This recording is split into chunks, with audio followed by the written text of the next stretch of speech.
The term equilibrium, which means an equal balance, is not specific to chemistry. Equilibrium refers to any situation in which two processes occur in opposite directions at the same time and at the same rate. Take, for example, a fountain in which water flows from a spout at the top through several small pools before collecting in a pool at the bottom. If you look closely at one of the pools, you can see that the volume of water spilling into the pool is equal to the volume of water flowing out of it. These two opposite processes, water flowing in and water flowing out, are occurring at the same time and at the same rate. The total volume of water within the pool therefore remains constant, and the system is in a state of equilibrium. People riding in a subway car can also illustrate equilibrium. Assuming that the car remains full, each time the subway stops, the number of people who get off determines how many people can get on. If at every stop, people getting off the subway car are replaced by the same number of people getting on, then the total number of people in the car remains constant and the system remains in equilibrium. The people entering and exiting the subway car can be thought of as opposite processes occurring at the same time and at the same rate. Chemical equilibrium, like the equilibria described in the previous examples, describes a situation in which two opposite chemical reactions occur at the same time and at the same rate. You are probably already familiar with some examples of systems in equilibrium. For example, a liquid in a closed container is in equilibrium with its vapor, which fills the space above the liquid. The opposite processes occurring are the liquid changing into a vapor and the vapor turning back into a liquid. The rate of both processes is the same, so the system is in equilibrium. In a bottle of perfume, you know there is vapor above the liquid because when you open the bottle, you smell the vapor. In a can of soda, you know there are gases above the liquid because you hear the gases escaping when you open the can.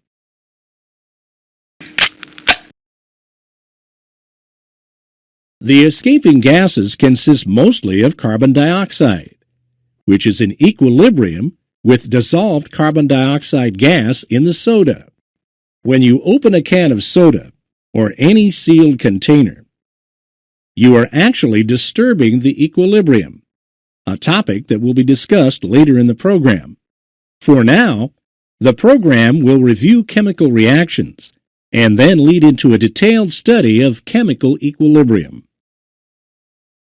Chemical reactions, as you have probably learned, occur when substances are changed into other substances having different chemical and physical properties.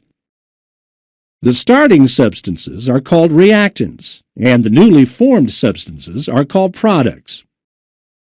In the reaction you just saw, the reactants potassium metal and water reacted to form the products potassium hydroxide and hydrogen gas. Chemical reactions are usually written in an abbreviated form called chemical equations. Chemical equations use element symbols for individual elements and chemical formulas for molecular elements and compounds. Chemical equations give information about reactants and products. The reactants are always written on the left-hand side of the arrow, and the products are always written on the right-hand side of the arrow. Letters in parentheses to the right of each chemical substance indicate the chemical's physical state. The letter S indicates a solid. L indicates a liquid. AQ stands for an aqueous solution, meaning that the substance is dissolved in water, and G indicates a gas. Chemical equations also give information about stoichiometry, or the numbers of atoms involved in a chemical reaction. The numbers written in front of each chemical substance are called coefficients and indicate the stoichiometry of the reaction. If there is no number written, As you see for hydrogen gas, the coefficient is 1. To accurately portray the reaction, however, the equation must be balanced. A properly balanced chemical equation reflects the law of conservation of matter, which states that matter is neither created nor destroyed in any process. Therefore, each side of the equation must contain the same number of atoms of each element. In this example, there are 2 potassium atoms on the reactant side and 2 potassium atoms on the product side. There are 4 hydrogen atoms on the reactant side and 4 hydrogen atoms on the product side, 2 in potassium hydroxide and 2 in molecular hydrogen.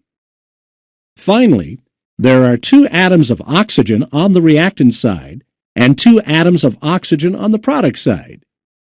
Each side of the equation contains the same number of atoms of each element. The equation is therefore balanced. What must be done to balance the equation of sodium metal reacting with chlorine gas to form sodium chloride? Here, there are 2 chlorine atoms on the reactant side and only 1 on the product side.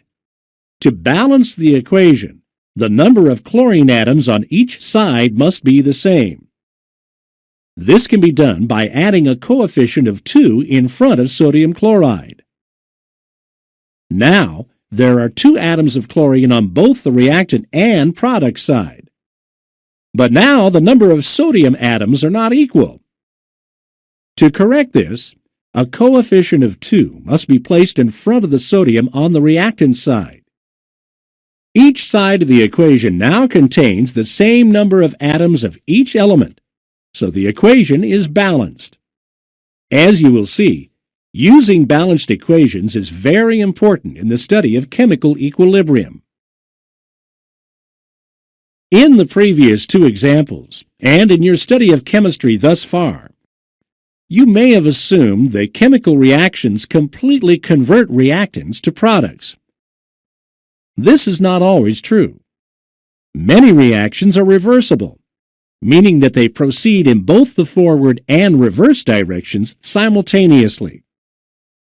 One example of a reversible reaction is the reaction of nitrogen gas and hydrogen gas to form ammonia gas. The forward reaction is read from left to right, where nitrogen reacts with hydrogen to form ammonia. The reverse reaction is read from right to left, to show ammonia breaking up into hydrogen gas and nitrogen gas. Instead of writing 2 equations, a double arrow is used to indicate that both reactions are happening at the same time. A reversible reaction contains 2 reactions occurring in opposite directions and therefore has the potential to achieve chemical equilibrium.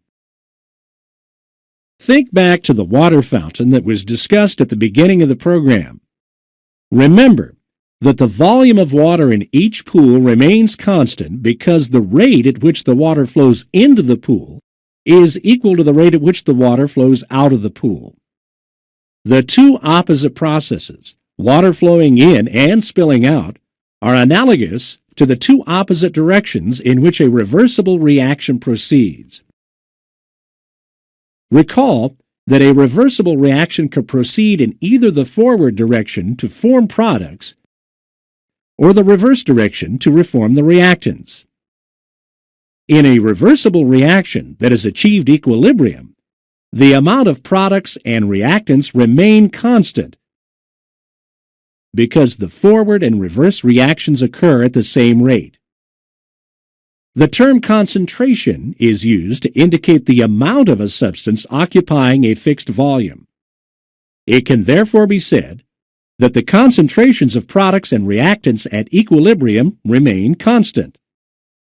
This does not mean that the concentrations of reactants equal the concentration of the products. It simply means that the concentration of each reactant and product is no longer changing. A graph of concentration versus time allows you to see how the concentration of the reactants and products are changing over time. This graph shows how the concentrations of fluorine, hydrogen, and hydrogen fluoride change as fluorine reacts with hydrogen to form hydrogen fluoride. The concentrations of reactants and products at the start of the reaction, time 0 on the graph, are known as initial concentrations. By looking on the y-axis, you can see that the initial concentration of fluorine is 2 molar. Hydrogen is 1 molar. And there is no hydrogen fluoride.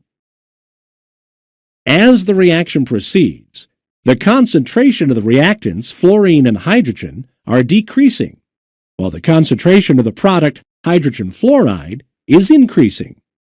Eventually, the lines flatten out and become parallel to the x-axis. At this point, equilibrium is achieved. The concentration of each reactant and product is no longer changing.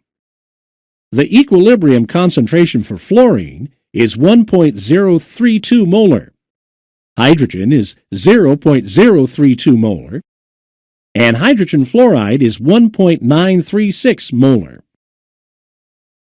At equilibrium, the concentrations of the reactants and products are not changing, but this does not mean that the reaction has stopped. At the very beginning of the reaction, there is hydrogen and fluorine, but there is no hydrogen fluoride. At this point, only the forward reaction can occur. The reverse reaction is not started because there is no hydrogen fluoride.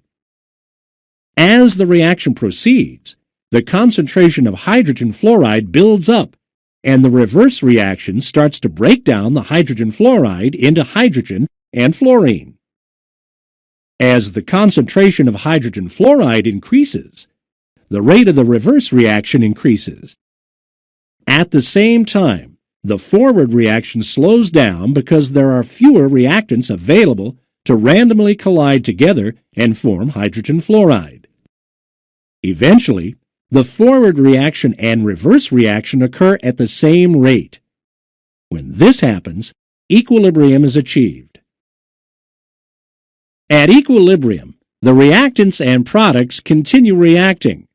They just do so at equal rates. Because reactions in equilibrium do not stop reacting, equilibrium is considered a dynamic and continuous process. The dynamic process of equilibrium can be compared to a scoreless soccer game between two equally talented teams. Although there is no score, this in no way reflects a lack of action on the field. Similar to the play on the field, there is frantic activity on the molecular level between the reactants and products that maintains their equilibrium concentrations. Remember, the term equilibrium does not mean that the reaction is stopped. It simply implies that the concentrations of each product and reactant have become constant because both the forward and reverse reactions are occurring at the same rate. In the 1800s, two Norwegian chemists, Cato Maximilian Gullberg and Peter Vage, studied chemical reactions at equilibrium. They came up with a general description of systems at equilibrium, which is known as the law of mass action. The law of mass action relates the amount of reactants and products at equilibrium in terms of a numeric value called the equilibrium constant, abbreviated capital K. To show how the law of mass action expresses chemical equilibrium, let's look at a general gas phase reaction where reactants A and B are in equilibrium with products C and D. The lower case letters signify the coefficients in the balanced chemical equation. The law of mass action expresses the reaction in the preceding scene as K equals the concentrations of products C and D raised to the power of their coefficients divided by the concentrations of reactants A and B raised to the power of their coefficients. This expression is called the equilibrium constant expression. The square brackets around each chemical substance indicate concentration. In an equilibrium constant expression, Equilibrium concentrations are used.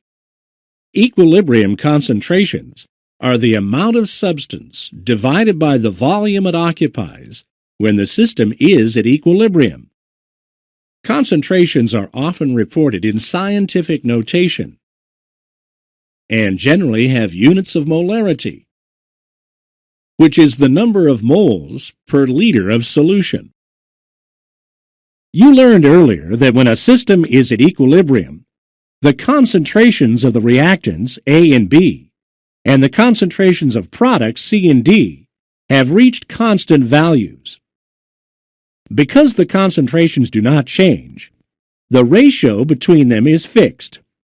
To understand fixed ratios, consider a family with 2 children, 1 boy and 1 girl. You can clearly see a 1-to-1 ratio of boys to girls. Now, consider a larger family of 3 boys and 3 girls. For each boy, there is still 1 girl. Therefore, the ratio of boys to girls remains 1-to-1. The amount of children has changed, but the ratio of boys to girls remains the same. The same is true with the concentration of products and reactants at equilibrium. Even if the initial concentrations of products and reactants vary, at equilibrium, the ratio of the concentration of products and reactants raised to the power of their coefficients stays the same. This ratio is known as the equilibrium constant and is calculated using the equilibrium constant expression. When writing equilibrium constant expressions, you need to use the balanced chemical equation for the reaction. Take, for example, the equilibrium system in which nitrogen dioxide, NO2, is converted into dinitrogen tetroxide, N2O4.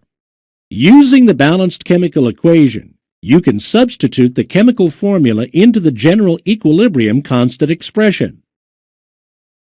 Be sure to put the products on the top and the reactants on the bottom. Also, make sure to raise the concentration of each chemical substance to a power equal to its coefficient in the balanced chemical equation.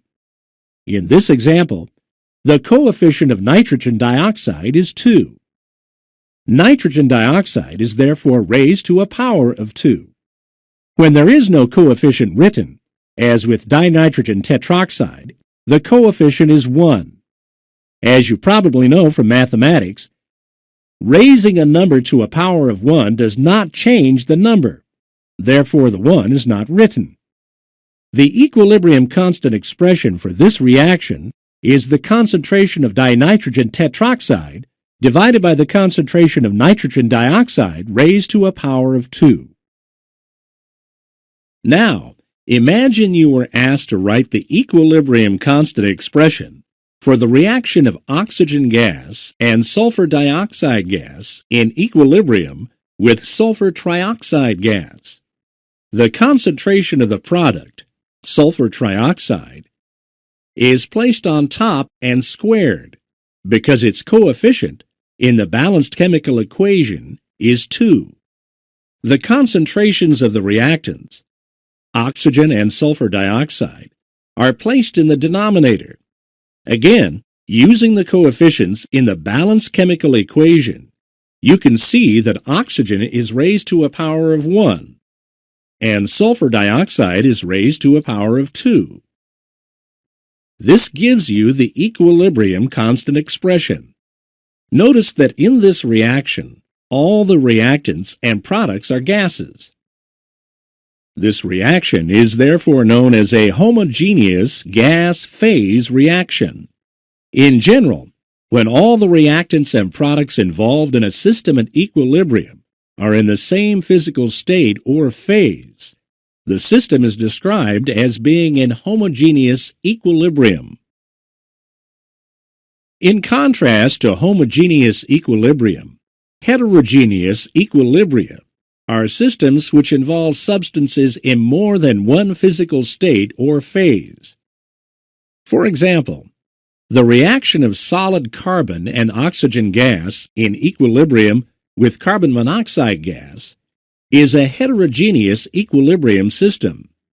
It is a heterogeneous system because there is more than one state of matter involved.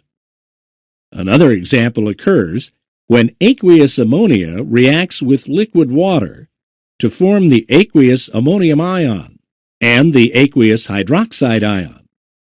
In this reaction, there are several substances in an aqueous solution. Because there are two different phases, it is a heterogeneous system. When writing the equilibrium constant expression for a heterogeneous system, the concentration of gases and aqueous solutions are always included, but pure solids and pure liquids are given a value of 1. You'll learn the reasons why this is so in the following scenes.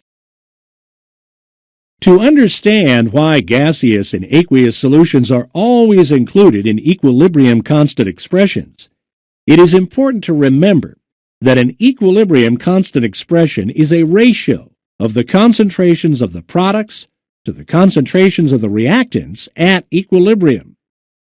The concentrations of gaseous and aqueous reactants and products are constantly changing from their initial concentrations until equilibrium is achieved.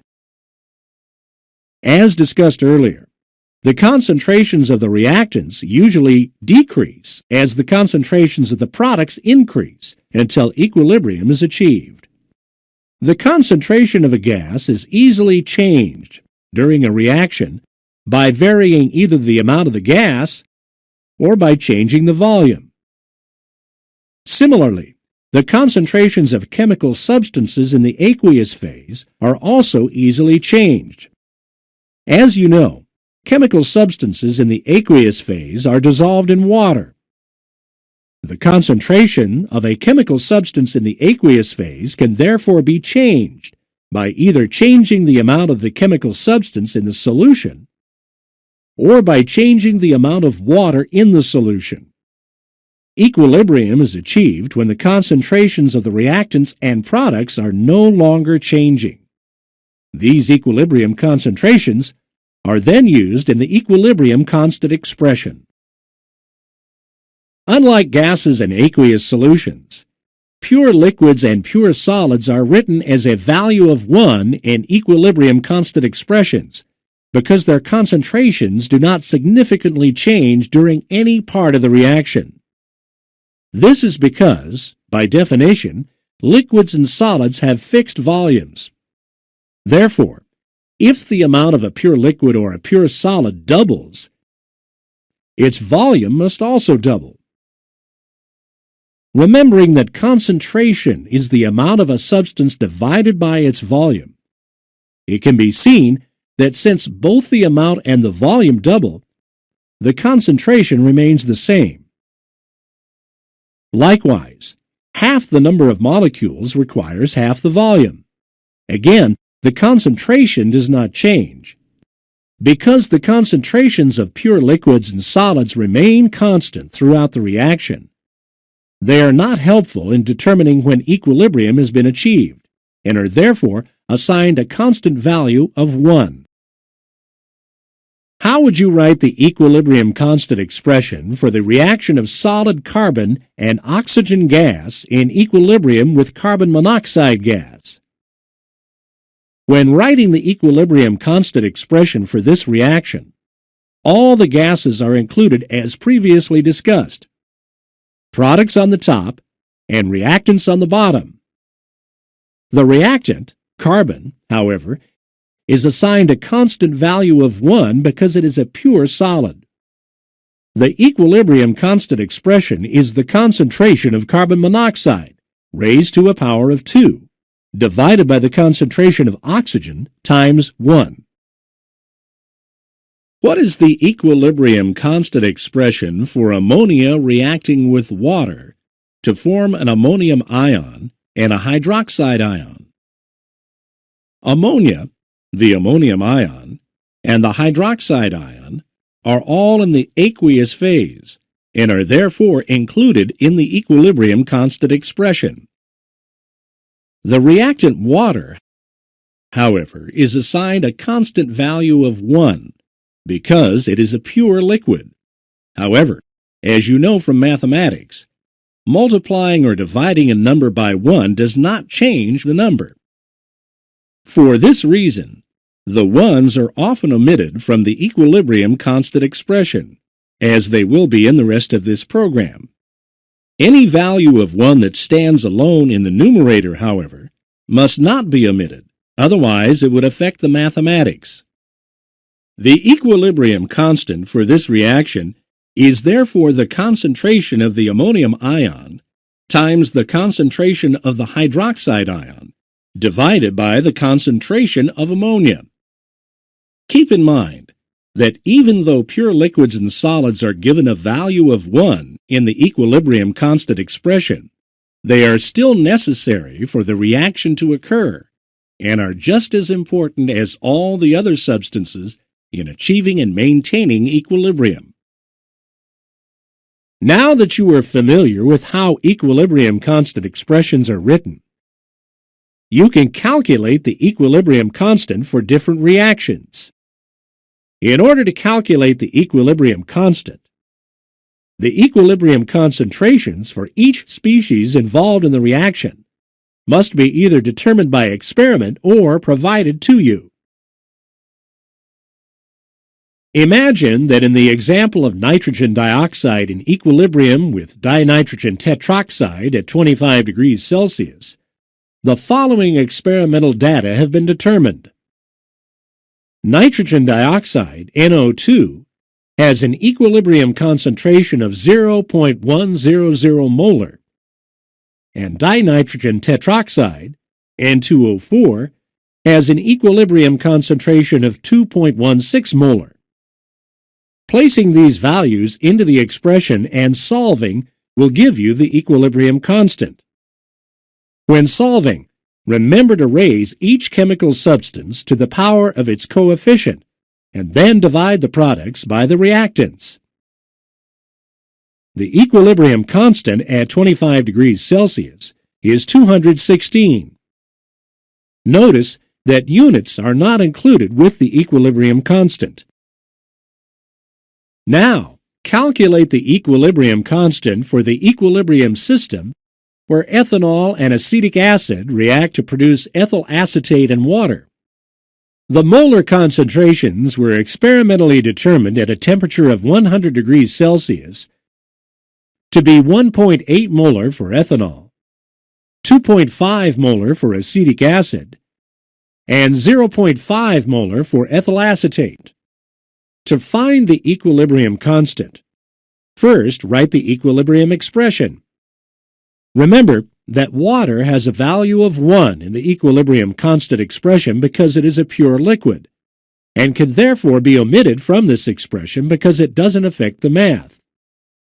Now, replace the chemical formulas with their corresponding concentrations and solve. The equilibrium constant at 100 degrees Celsius is 0.11. Now, try to calculate the equilibrium constant for the synthesis of ammonia from nitrogen and hydrogen. At 527 degrees Celsius, the following experimental data were found. Nitrogen has a concentration of 1.3 molar. Hydrogen has a concentration of 0.85 molar.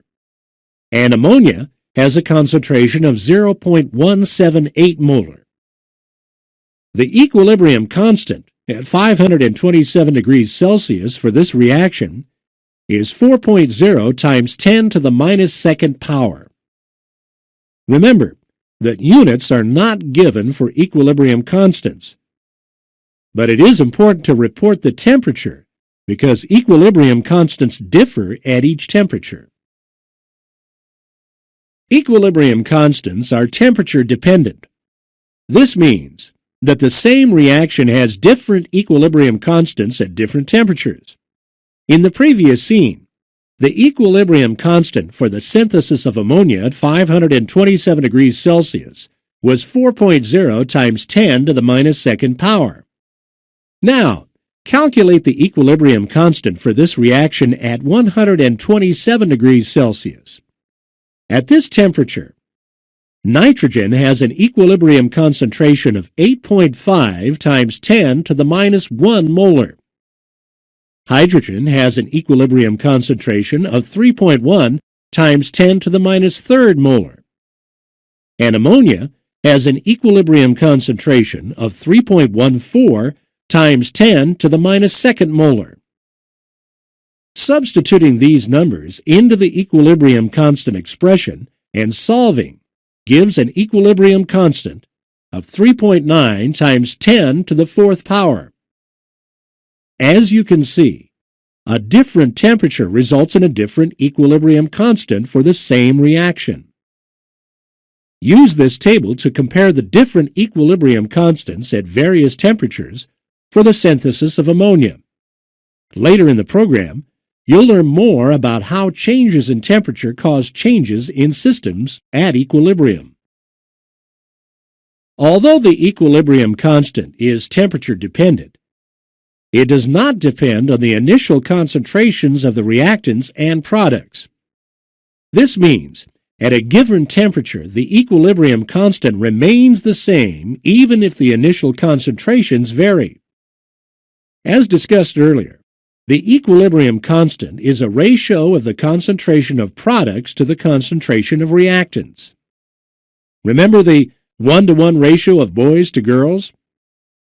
Even a family with 3 boys and 3 girls still has a ratio of 1-to-1, because for each boy there is still 1 girl. Another family could have 1 boy and 2 girls. This is a ratio of 1-to-2. In a larger family with 2 boys and 4 girls, the ratio is still 1-to-2, because for each boy there are 2 girls. The amount of children has changed, but the ratio of boys to girls is the same. The same thing occurs in systems at equilibrium. Reactions can start with different concentrations of reactants and products, but once equilibrium is achieved, the ratio of concentration of products to reactants, raised to the power of their coefficients, will be the same. Just as different size families can have the same ratio of boys to girls, reactions that start with different concentrations have the same ratio of the concentration of products to reactants at equilibrium.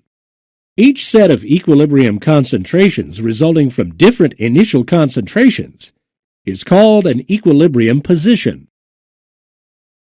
The graphs on your screen will show how the concentration of products and reactants change with time for the synthesis of hydrogen iodide at 425 degrees Celsius. Each graph shows an experiment with different initial concentrations. The initial concentrations of each graph are listed on the screen. In all 3 experiments, the reaction proceeds until equilibrium is achieved, which, as you should recall, is when the forward and reverse reactions occur at the same rate, and the concentrations of the reactants and products are no longer changing. On the graphs, this is seen where the lines are horizontal. Once equilibrium is achieved, the equilibrium concentrations are experimentally determined. For each experiment, the equilibrium concentrations are different. Each set of equilibrium concentrations is referred to as an equilibrium position. The equilibrium concentrations are used in the equilibrium constant expression to calculate the equilibrium constant. Notice that the equilibrium constant is 56.6 for all 3 experiments, despite the different equilibrium positions. For any reaction at a given temperature, there is only one equilibrium constant, but there are an infinite number of possible equilibrium positions. An equilibrium constant, as you have learned, is a ratio of the concentration of products to reactants at equilibrium. The numeric value of the equilibrium constant can be used to show whether reactants or products are favored in a system at equilibrium. For example, if the equilibrium constant is very large, meaning much greater than 1, the forward reaction goes virtually to completion, and at equilibrium, the reaction system consists mainly of products. On the other hand, If the equilibrium constant is very small, meaning much less than 1, very little product is formed, and at equilibrium the system consists mainly of reactants. Finally, if the value of the equilibrium constant is near 1, the system at equilibrium consists of an approximately equal mixture of reactants and products. Equilibrium constants tell us about the equilibrium state, but tell us nothing of how long it takes to achieve equilibrium. The speed at which a chemical reaction proceeds is known as a reaction rate. Reaction rates, although important, will not be covered in this program. However, it is useful to know that some reactions take a long time to establish equilibrium, and other reactions reach equilibrium very quickly. When reactants and products are mixed, it is not always easy to tell if equilibrium has been achieved. To determine if a reaction has reached equilibrium, chemists calculate a value known as the reaction quotient, abbreviated Q. A reaction quotient value is a temporary reaction position for a chemical system proceeding towards equilibrium. The reaction quotient is calculated using the equilibrium constant expression, but differs from the equilibrium constant because any molar concentrations may be inserted. When calculating the equilibrium constant, only the equilibrium concentrations are used.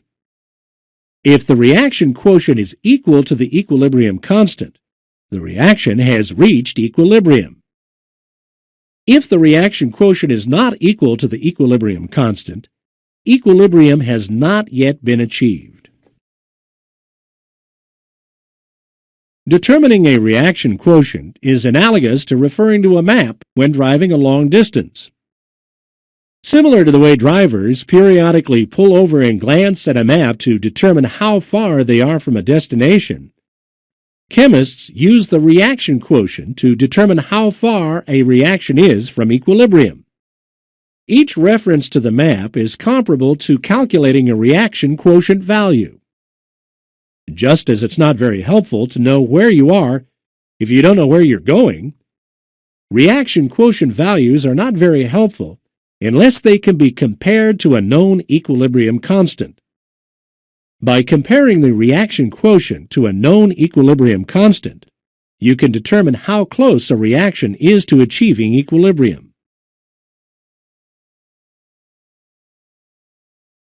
The reaction quotient can also be used to predict the direction in which a reaction proceeds in order to establish equilibrium. The direction is determined by comparing the value of the reaction quotient to the equilibrium constant.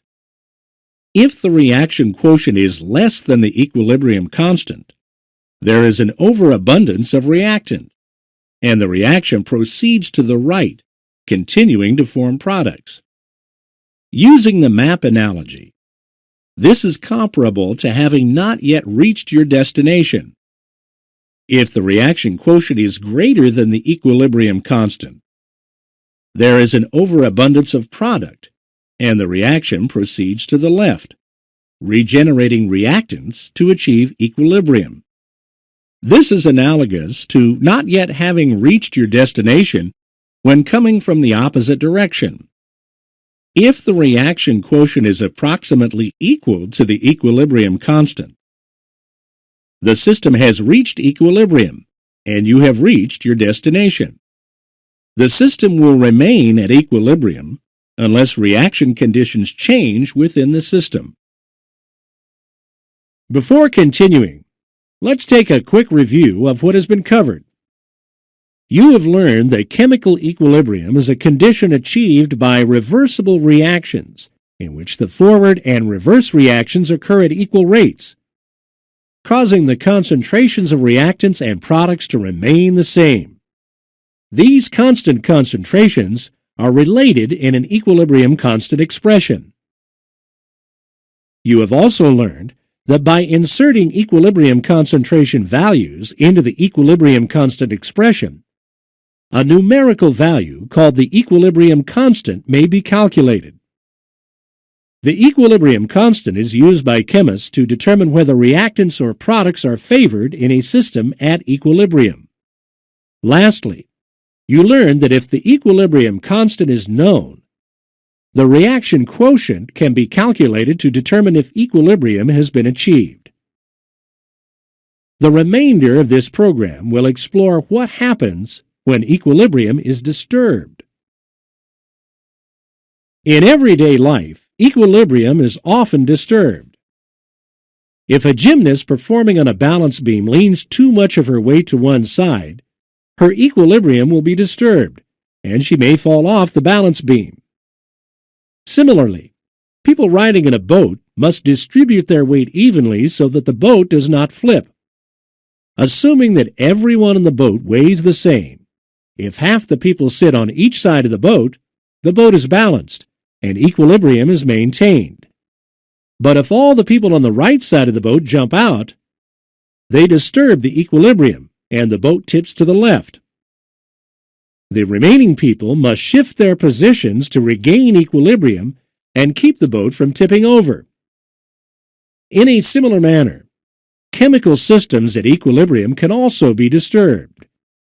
Opening a can of soda, as mentioned earlier, disrupts the equilibrium of the carbon dioxide gas above the soda, and the carbon dioxide gas dissolved in the soda. Once the can is open, the carbon dioxide can escape, disturbing the equilibrium, causing the soda to become flat. Changes in the concentration of reactants or products, pressure, and temperature can all cause a system at equilibrium to be temporarily thrown out of equilibrium. Once thrown out of equilibrium, chemical systems adjust to the changes in an attempt to restore equilibrium. It is possible to predict the direction in which a reversible reaction will shift when a change in concentration, pressure, or temperature is placed upon a system at equilibrium. To make these predictions, chemists apply a principle developed by the French chemist Henri Le Chatelier. Le Chatelier's principle states that if equilibrium conditions are altered in any way, the equilibrium position will shift in the direction that counteracts the change and restores equilibrium. Le Chatelier's principle has been accepted because experiments have shown that the predictions it makes are indeed what happen. In the next few scenes, you will explore what happens when a system at equilibrium is disturbed by changes in concentration, pressure, and temperature. Once equilibrium has been upset, Le Chatelier's principle will be used to predict the direction in which the system will shift to restore equilibrium. When a system at equilibrium is disturbed, the reaction conditions have been altered so that the rates of the forward and the reverse reactions are no longer equal. Once disturbed, the reaction tries to achieve equilibrium again by adjusting until the forward and reverse reactions occur at the same rate. It is important to note that disturbing equilibrium by changing reactant or product concentration or by changing the pressure causes the equilibrium position to change, but the equilibrium constant does not change. Disturbing equilibrium by changing the temperature, however, does cause the equilibrium constant to change. In the boat example, if more people are added, the boat's concentration of people is increased. The same is true for chemical equilibrium systems. If you add more of a gaseous or aqueous substance without changing the volume, the concentration of that substance increases. If the amount of products or reactants increase, the equilibrium will be disturbed, and the reaction will shift to restore equilibrium. In the boat example, think of the left side of the boat as the reactants and the right side of the boat as the products. If two people are added to the left side of the boat, no longer at equilibrium, tilts to the left. In our chemical system, this would be similar to adding a reactant, let's say oxygen. Adding oxygen disturbs the equilibrium. In both cases, Le Chatelier's principle predicts a shift to the right, which means an increase in the formation of product occurs in an attempt to counteract the addition of reactant and return the system to equilibrium. In the boat example, this means that one person must move from the left side of the boat to the right side in order to re-establish equilibrium. In the chemical equilibrium example, carbon monoxide and oxygen react to produce more product, carbon dioxide, and in doing so, re-establish equilibrium. In the last scene, you learned what happens when concentrations of reactants are increased. What do you think would happen if you decrease the concentration of a reactant? First, think about our boat example. Decreasing the reactant concentration is the same as removing reactants, which is like two people getting off the left side of the boat. Again, this disturbs equilibrium. What can be done to make it balanced again? One person needs to move from the right to the left. Now, let's look at the reaction. If carbon monoxide is removed, what will happen? Remember that Le Chatelier's principle states that the reaction will shift to counteract the disturbance and restore equilibrium. In this case, Le Chatelier's principle predicts that the system will shift to the left. This means that carbon dioxide will change into carbon monoxide and oxygen, replacing the carbon monoxide that has been removed. This causes a shift in the equilibrium position and reestablishes equilibrium. To practice using Le Chatelier's principle, look at the reversible reaction of nitrogen gas and oxygen gas forming nitrogen monoxide. What do you predict happens when the concentration of nitrogen monoxide increases? The reaction shifts to the left to form more reactants until equilibrium is restored. What do you predict happens when the concentration of oxygen decreases? The reaction shifts to the left to form more reactants until equilibrium is restored. Here's one more question. What do you predict happens when the concentration of nitrogen gas increases? In this case, the reaction shifts to the right to form more product until equilibrium is restored. Notice that in each case, when the concentration is disturbed, the reaction shifts to create a new equilibrium position. The equilibrium constant, however, remains the same as long as the temperature remains constant. Change in reactant and product concentration is only one way equilibrium can be upset.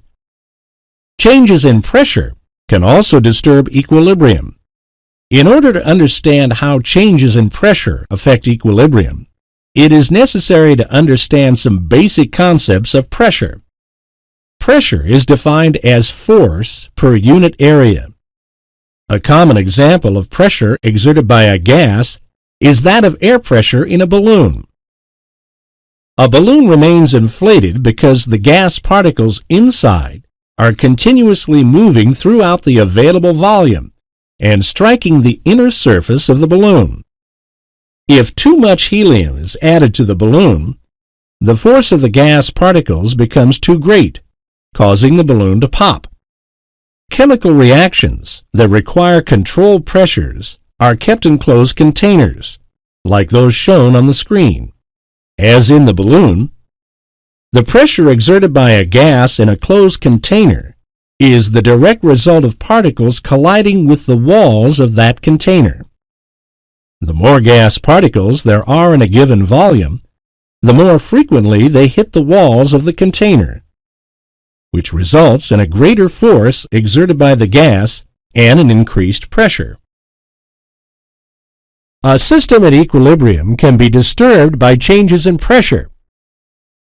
Pressure can be changed by either changing the number of gas molecules in a closed container or by changing the volume of the closed container.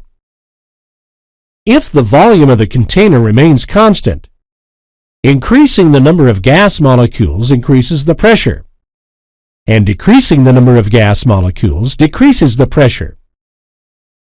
Increasing or decreasing the amount of reactants or products at constant volume causes the concentrations to change. You have already learned how changing reactant and product concentration affects equilibrium. In the next couple of scenes, you will learn how changes in volume cause changes in pressure, how these changes affect equilibrium, and how Le Chatelier's principle predicts what happens to restore equilibrium. Take a look at the reaction of nitrogen gas and hydrogen gas in equilibrium with ammonia. Placing these gases in a closed container will help illustrate what happens when the volume changes. First, imagine decreasing the volume by half. Decreasing the volume increases the concentrations of the reactants and products, causing an increase in the pressure of the system. According to Le Chatelier's principle, the reaction will shift in the direction that counteracts the change in pressure to restore equilibrium. To decrease the pressure of the system, the reaction proceeds in a direction that decreases the total number of gas molecules. In this system, there are 4 gaseous molecules on the reactant side and 2 gaseous molecules on the product side. The reaction will therefore shift to the right, because for every 4 molecules of reactants used, only 2 molecules of product form. By doing this, the total number of gaseous molecules decreases, which decreases the pressure, counteracting the original pressure increase.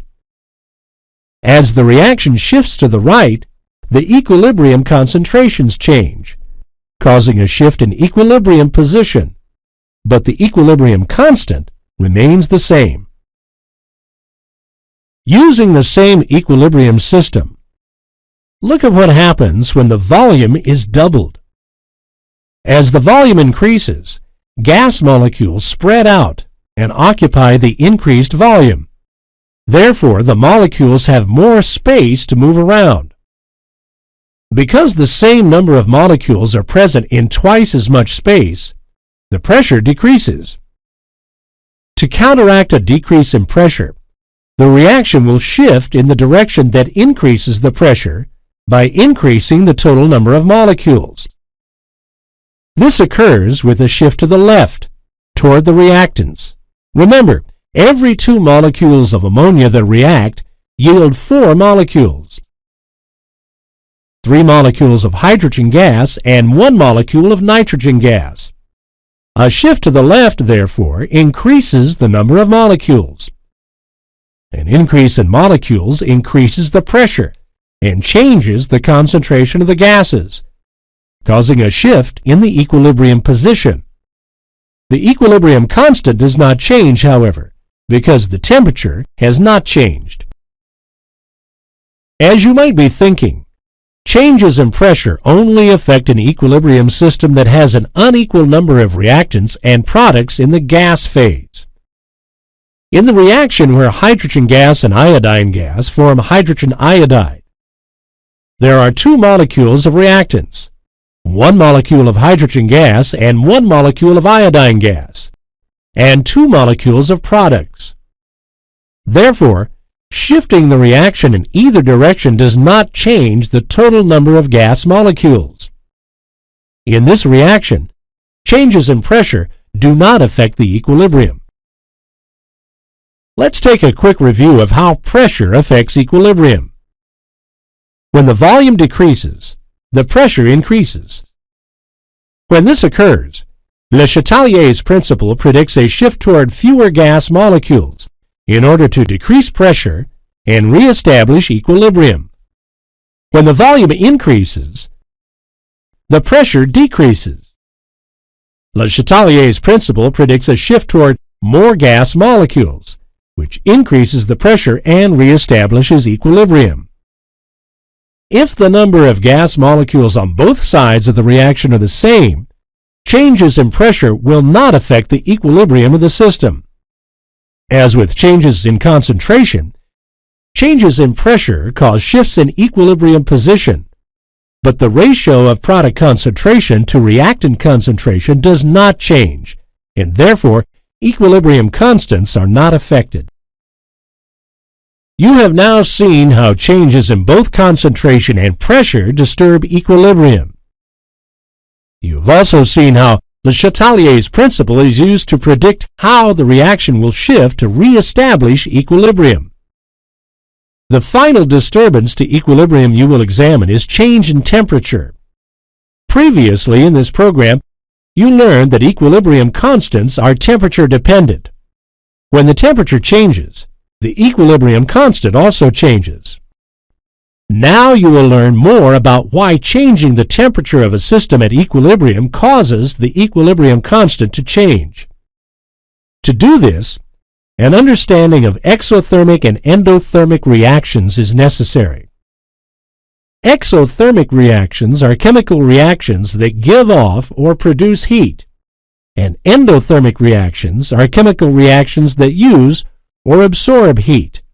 Taking a look at some examples will help you understand exothermic and endothermic reactions and how changing temperature affects systems at equilibrium. Consider the exothermic reaction in which sulfur dioxide reacts with oxygen to produce sulfur trioxide and heat. Notice that heat is written as a product because it is an exothermic or heat-releasing reaction. Adding heat to any equilibrium system raises the temperature. In exothermic reactions, heating the system is similar to increasing the concentration of products, because heat is a product of the reaction. According to Le Chatelier's principle, the equilibrium system will react in such a way as to counteract the increase in temperature. Thus, the reaction will proceed to the left, absorbing some of the added heat to change sulfur trioxide back into sulfur dioxide and oxygen. Using the added heat shifts the system closer to the original equilibrium temperature and causes an increase in the amounts of sulfur dioxide and oxygen, while decreasing the amount of sulfur trioxide. These new equilibrium concentrations result in a new equilibrium constant, which is expected because the system is at a higher temperature. Suppose the temperature of the previous equilibrium system was decreased by chilling it in an ice bath. Decreasing the temperature by removing heat from an exothermic reaction is comparable to removing product. The reaction counters this change by shifting to the right. Sulfur dioxide reacts with oxygen to produce sulfur trioxide and heat. The heat produced by the forward reaction attempts to return the system to its original equilibrium temperature. A shift to the right is in accordance with Le Chatelier's principle, which predicts the evolution of heat in order to counteract the effect of the ice bath on the equilibrium system. The concentration of sulfur trioxide increases and the concentration of sulfur dioxide and oxygen decrease. These new equilibrium concentrations are for the system at a lower temperature and, as expected, have a different equilibrium constant. Now consider the endothermic reaction of nitrogen gas and oxygen gas, which produces nitric oxide. Endothermic, as mentioned earlier, means that the reaction requires or absorbs heat from the surrounding environment. Heat is therefore considered a reactant. In this particular reaction, equilibrium lies almost completely to the left, which is why our air consists predominantly of oxygen and nitrogen gases and not nitric oxide gas. What do you think would happen if the temperature is raised to over 700 degrees Celsius? As it is in an automobile engine, Le Chatelier's principle states that when a system at equilibrium is disturbed, it will attempt to return to its original conditions. Therefore, the reaction shifts to the right so that it can absorb some of the added heat and return to the original temperature. Nitrogen and oxygen use up some of the added heat and form nitric oxide, which you may have learned is a component of smog. When heat is added to this reaction, the concentrations of reactants and products as well as the ratio between them change, resulting in a new equilibrium constant. Le Chatelier's principle states that if equilibrium conditions are altered in any way, the equilibrium position will shift in the direction that counteracts the change to restore equilibrium. According to Le Chatelier's principle, the addition of a reactant will cause the equilibrium to shift to the right, while the addition of a product will cause the equilibrium to shift to the left. The removal of a reactant will cause a shift to the left, while the removal of a product will cause a shift to the right. Changes in concentration shift the equilibrium position without changing the equilibrium constant. A decrease in volume causing an increase in pressure will cause the equilibrium to shift toward the side of the equation with fewer gas molecules. An increase in volume causing a decrease in pressure will cause the equilibrium to shift towards the side with more gas molecules. Like concentration, changes in pressure shift the equilibrium position without changing the equilibrium constant. However, changes in temperature cause the equilibrium constant to change. For exothermic reactions, an increase in temperature causes a shift to the left, and a drop in temperature causes a shift to the right. For endothermic reactions, an increase in temperature causes a shift to the right, and a drop in temperature causes a shift to the left. It's important to remember that changes in temperature cause the equilibrium constant to change. This concludes the program on chemical equilibrium. In this program, you have learned that chemical equilibrium is a condition in which forward and reverse reactions happen at the same rate, and the concentrations of the reactants and products reach constant values.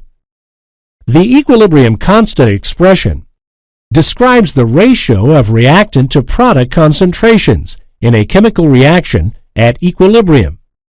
Substituting equilibrium concentrations into an equilibrium constant expression allows you to calculate the equilibrium constant. If the equilibrium constant is known, the reaction quotient can be calculated to indicate how far the reaction is from equilibrium, or to determine whether equilibrium has been achieved. Sometimes, you don't want a chemical reaction to reach equilibrium. For example, when a battery reaches equilibrium, Q equals K, and it is dead, meaning you have to buy a new one.